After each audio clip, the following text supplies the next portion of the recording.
Thank you very much, President Saakashvili. But before we let you go, I'd like you to please say something about how you managed labor and the labor unions in Georgia.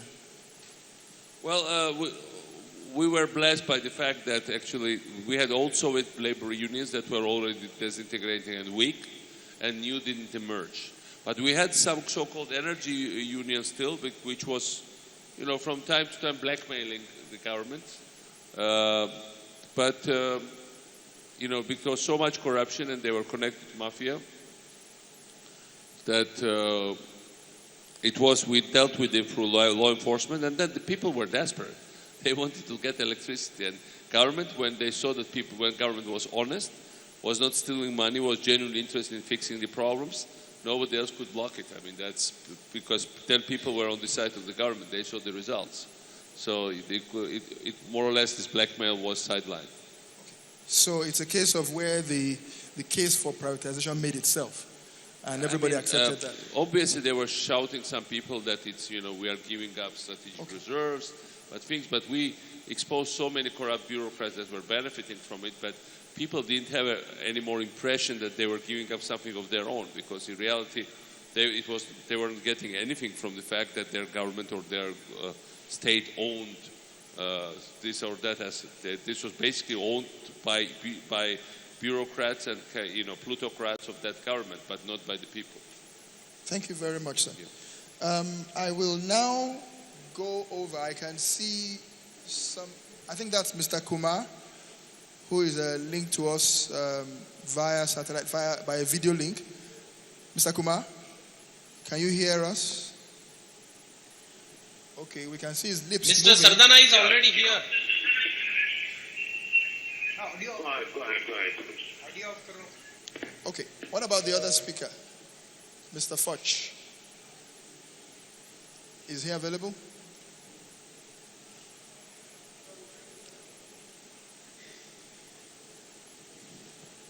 Okay, so Kumar is ready. Mr. Kumar is ready. Okay, Mr. Kumar, well, if you can hear us, please just proceed to speak to the subject. You know what the subject already is, and we hope that you'll tell us something in about 10 minutes. Thank you very much.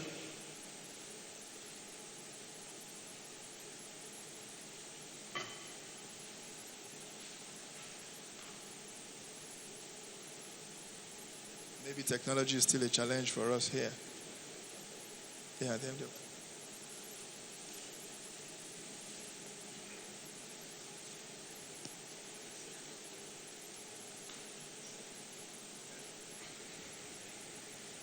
So can we get some guidance from the people who are managing this technology thing? Is this going to work or not? If it will not work, then we'll just go straight to the panelists.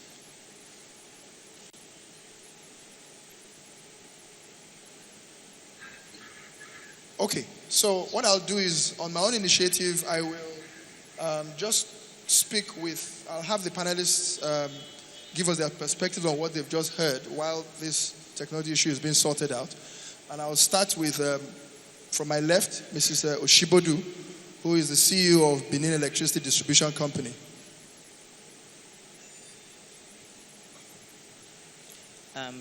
Thank you. I think from my own side, relating to what I just heard, basically, people were already fed up and wanted the change, and so they were ready to support the change. I believe maybe there's a slight difference with us in Nigeria. It is true that we're already fed up and wanted the change, but I don't think all of us, had enough information in terms of our reality to know that the change, what it entails, will be something that will take a lot from us. So as a practitioner on the field, what we saw was that everybody expected that once you've privatized, literally by the next day, everybody has electricity. And so 1 week after, you had a lot of noise in the newspapers. People were already frustrated and impatient, saying, what has changed? We have not seen more power. The other side also was that people did not fully know the reality of our own situation in Nigeria. I just want to bring out some examples that typically when I mention it, people are shocked. One example is when I tell people that to provide power for Nigeria 24/7, if you use the normal international rule of thumb, using population and the population size, which basically says for 1 million people, you need 1,000 megawatts. So if we're 150 million, we need 150,000 megawatts. And in Nigeria today, we fluctuate between 2,500.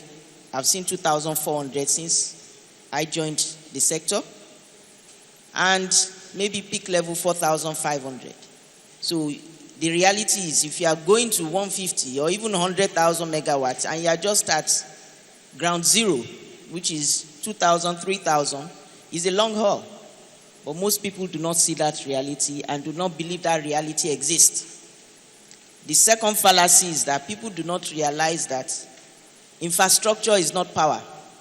So politicians have pulled the wool over our eyes for a long time, go to locations during their political campaign and say, I'm giving you transformer. And once people get transformer, they believe they have power. Transformer facilitates. You must generate first. And there isn't enough generation going on. The generation is even being frustrated. So as long as we can't generate, there's nothing to distribute. And there's nothing any transformer will do. So there's a lot of communication that we all need to do and more knowledge that needs to be out there in the public to start with. So that's why I agree with the chairman that said the whole process is more political than economics. But the political machinery has to now change in a way that educates the public better. Thank you. Thank you very much, Mr. Shubodu. I think Mr. Kumar is now ready, but before we go to Mr. Kumar, please may I ask the ushers? The ushers should please have people fill in the seats in front. There are something like maybe 10 or so seats that are available here in front. So please bring people up to fill up the spaces out here in front. It's not really good for the cameras to pick up empty seats. Okay, so we are now ready to listen to the video stream. Mr. Kumar is ready for us. So Mr. Kumar, please just proceed and speak to the subject. Thank you.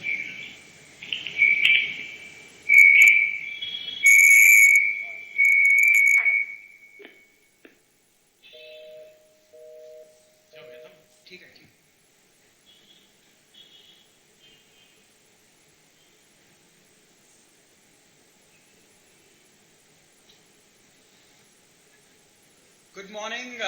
Am I audible? Please say yes. Okay. Good morning to all the delegates at the Annual Economic Summit. It's indeed a technological marvel that from miles away I'm able to speak and you're perhaps able to see me. Let me very quickly move on to thank the organizers for giving me this opportunity to talk about the transition issues when especially the public-owned enterprises are moved to private sector or into any public-private partnerships. And I want to give some of the experiences that we have had in the Indian context. And I'm sure having personally been associated some few years back, I remember in 2004 spending about a week's time in Abuja where we looked at the option of privatization of some of the distribution companies. And I distinctly recall meeting all the CEOs of 11 companies at that time. So having moved on, I must compliment the government, the regulators in Nigeria to have really gone for a mass-scale conversion from public-owned enterprises to public-private partnerships or private sector enterprises. So today's presentation, I hope you are able to see it on your screen. As I move, that it's showing up properly on your side. If you see the presentation structure for the day, it's to suggest that I'm going to cover the following. I have a little bit of difficulty because I can't see the audience, nor can I see any of the people present there at the conference. So I'm assuming that it's being received properly at your end. So this is the structure of the presentation for today. And without going into the details of the same, let me move on to the first slide, which is setting the context. If you look at this slide, the power sector typically world over have a vicious circle.